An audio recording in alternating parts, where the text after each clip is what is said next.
Good morning, Destiny players, and welcome back to the channel. Apologies for no videos for the last, month. I took a bit of a break from the game. Wanted it to be longer as Act 3 is, frankly, god awful. But I wanted to resume making videos here as I like making videos. In this video, grenades. Lots of them. A formerly pretty bad exotic, mostly because of the design of encounters at the time this was out, buffed recently to be a pretty good powerhouse in lower to mid-level content. I am Bladeburger, your local 5x5x5 extreme reactor kind of guy. Welcome to the video. Do the goods that every YouTuber tells you to do. Burger love you long time. Now let's get into it. In this age of broken builds and content you can breeze through in a matter of minutes with boring interactions like Synthesep, Slayer's Handshake, or whatever Warlock got going on right now, we sometimes gotta take time to smell the roses and use more fun builds, the lower power ones. Young Ankara Spy before it started to use in PvP, Gift of Conviction, X-Dearest builds, the fun ones. In this one, Lucky Raspberry. Previously, this exotic was really bad, but now it's a lot better. Not Reddit front page crazy, but fun. The newer version allows Arcbolt grenades to chain additional times, from 3 to 4 chains. It also allows jolt damage, any jolt damage, and ionic trace collection to give extra grenade energy. You can also stun overload champions with Arcbolts. There are a few things to know about the wording in-game that isn't really representative of what this exotic does. First, it doesn't make Arcbolts themselves apply jolt, which frankly is kind of dumb, honestly.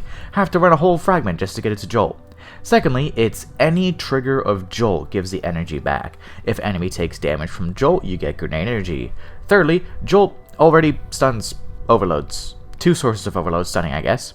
This build allows us to get our Arcbolt grenade really often and tear through the battlefield with our jolt. The Lucky Raspberry used to be absolutely awful, but that was an older game design. It used to give energy back based on the number of enemies chained with it, with full recharge on a full chain, but back then most combat encounters had very few enemies clumped up, so you almost were never able to get the chain 4 times successfully.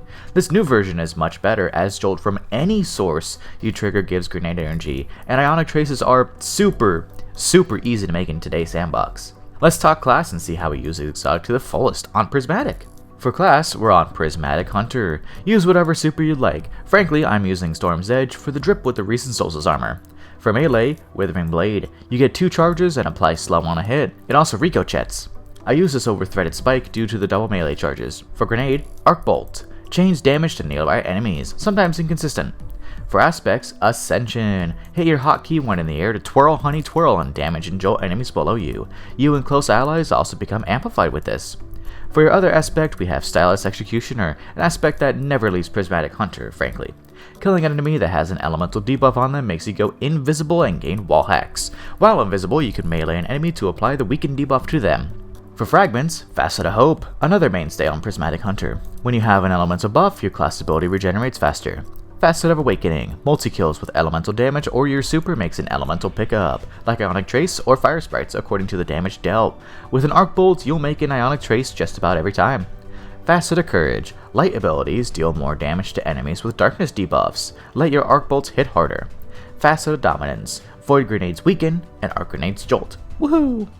Finally, we have Facet of Purpose, Orb pickups give you a buff corresponding to your super type, for us, Amplified.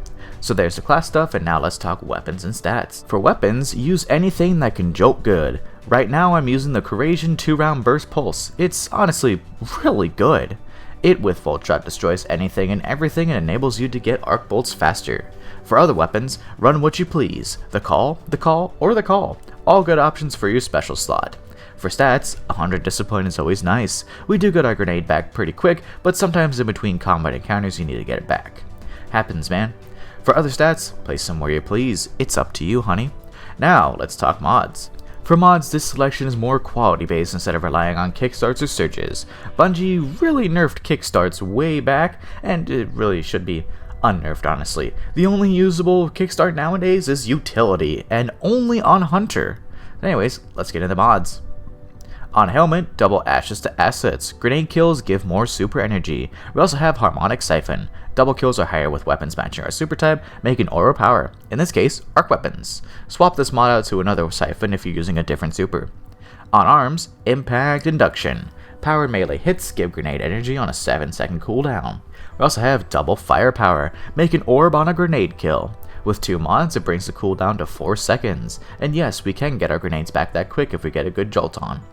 On boots, double orbs of restoration. Picking up an orb of power gives a bunch of energy to our least charged non-super ability. Surprisingly good nowadays, especially with the other ones getting nerfed. I can't wait for this one to get nerfed. Everything gets nerfed nowadays. We also have recuperation, or pickups give a chunk of health. On class item, the usual suite. Double bomber. Class ability usage gives grenade energy. We also have Reaper. Class ability usage allows the next weapon kill to make an orb of power. Note, these do not trigger when you use Ascension, so just keep that in mind. So there's the mods, and now here's the good old overview of them. Look it over, subscribe to my second channel, don't ask for a dim link, and subscribe here. Help a burger out. Now let's talk about how this build plays. Is this build super strong? Not really. Is it good for seasonal content? Absolutely. Boring? Nope. This community really doesn't pay attention to the more jank builds, the ones that work extremely well and are synergistic, but can't solo or Grandmaster Nightfall. We here at Bladeburger love the jank, the ones that do work without one-shotting champions. If you like a fun build that throws a ton of grenades, look no further than this one. It's really easy to get a grenade back through only a single trigger of Volt Shot and one grenade. You'd be surprised how much jolting does to chumps and even orange bars. To top this build off, use the Shock and Awe artifact perk, which releases a jolting explosion on an arc kill while you're amplified, to get even more bang for your buck and more grenades thrown. In the new battlegrounds in Echoes, I'm able to slay out and kill to my heart's content, as long as my allies don't steal my kills.